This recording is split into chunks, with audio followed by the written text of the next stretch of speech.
O século XX se destacou como um período de inúmeros avanços tecnológicos, de conquistas na civilização e reviravoltas no poder. Foi no século XX que surgiu a fissão nuclear que nos permitiu lançar a primeira bomba atômica. O primeiro computador de aplicações gerais, o ENIAC e o UNIVAC, também surgem nessa época, assim como o avião que voou mais rápido do que a velocidade do som. E também no século XX foi quando se descobriu a penicilina.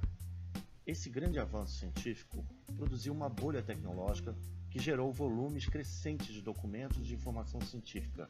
Esse fenômeno ficou conhecido como explosão da informação. O problema estava em lidar com o enorme volume de informação disponibilizada.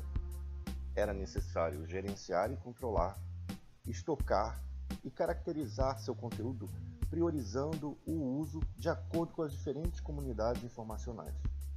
E também promover uma divulgação seletiva e retrospectiva que evitasse a duplicação do esforço de pesquisa.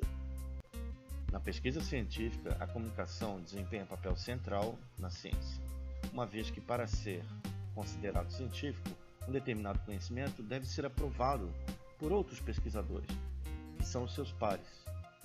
Vannevar Bush teve essa clara percepção do elo entre a informação e a pesquisa, e, consequentemente, do valor político estratégico que isso traz. Pois, em épocas conturbadas como os conflitos ideológicos e guerras, o conhecimento científico e tecnológico tem papel fundamental, tanto na questão de repressão quanto na questão de promoção da paz. Mas quem foi Vannevar Bush? Nascido em 1890, em Massachusetts, veio a falecer também em Massachusetts em 1974, nos Estados Unidos. Na infância, ele gostava de inventar com as ferramentas do pai e teve várias patentes ao longo da vida. Ainda na faculdade, a Universidade de Tufts, em Medford, Massachusetts, ele obteve sua primeira patente para uma máquina de levantamento, construída com 2 rodas de bicicleta e um pêndulo. Após a faculdade, Vannevar Bush trabalhou no departamento de testes da General Electric em Nova York e também como inspetor para a Marinha dos Estados Unidos. Em 1914, ele voltou para Tufts como professor de matemática. Porém, como pretendia se casar, propôs realizar o doutorado em 1 ano no MIT, Instituto de Tecnologia de Massachusetts, para obter um emprego melhor. Em 1919, Bush tornou-se professor de engenharia elétrica do MIT, Instituto de Tecnologia de Massachusetts, e, em 1922, publicou um livro chamado Princípios de Engenharia Elétrica. Foi considerado um educador notável e seu livro foi utilizado por muitos anos como introdução ao padrão de ensino de engenharia elétrica. Bush foi um pioneiro da área de computação, pois suas pesquisas sobre o comportamento de redes de energia elétrica o levaram a se dedicar ao desenvolvimento de uma série de computadores analógicos eletromecânicos.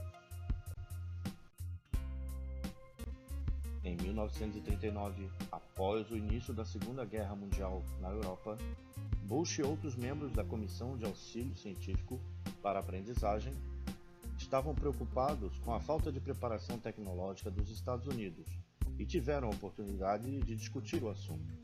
Isso originou um plano para a criação do Comitê Nacional de Pesquisa de Defesa. Esse plano foi apresentado por Bush em 4 parágrafos ao presidente Franklin Roosevelt, que lhe deu parecer favorável em 10 minutos. O presidente emitiu uma ordem criando a comissão em 1940, quase 1 ano e meio antes do período em que os Estados Unidos entrariam efetivamente na guerra. Posteriormente, foi criado, em 1942, o Escritório de Pesquisa e Desenvolvimento Científico, tendo Bush como seu diretor. Os líderes militares da época acreditavam que a guerra tinha de ser travada com armas já existentes, porém Bush acreditava que a Segunda Guerra Mundial seria vencida por meio de avanços na tecnologia, crença que ficou comprovada. Em relação ao desenvolvimento da bomba atômica, o governo exigiu a construção de laboratórios próprios e ficou evidente que um programa mais complexo seria necessário. Bush então iniciou o Projeto Manhattan e garantiu que esse projeto recebesse prioridade nos níveis mais altos do governo. Através desse projeto e pesquisa, produziu suas primeiras bombas atômicas usadas durante a Segunda Guerra Mundial.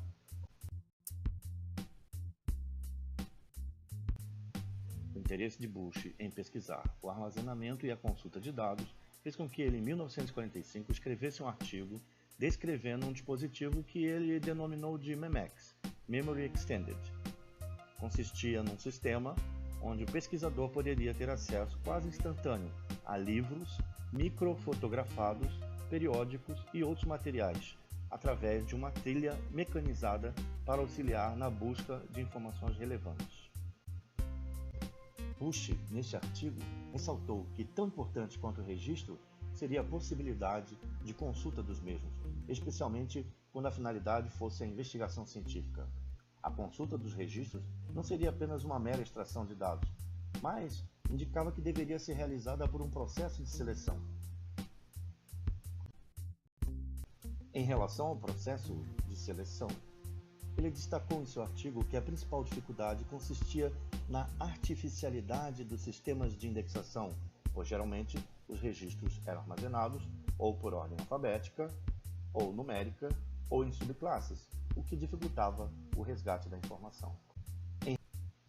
Bush acreditava que não seria possível reproduzir o processo mental integralmente, mas que poderíamos aprender com ele. Assim, ele sugeriu que a seleção fosse realizada por associação, ao invés de indexação. Aos 84 anos, com a saúde debilitada, Bush sofreu um acidente vascular cerebral e contraiu uma pneumonia, falecendo em 28 de junho de 1974.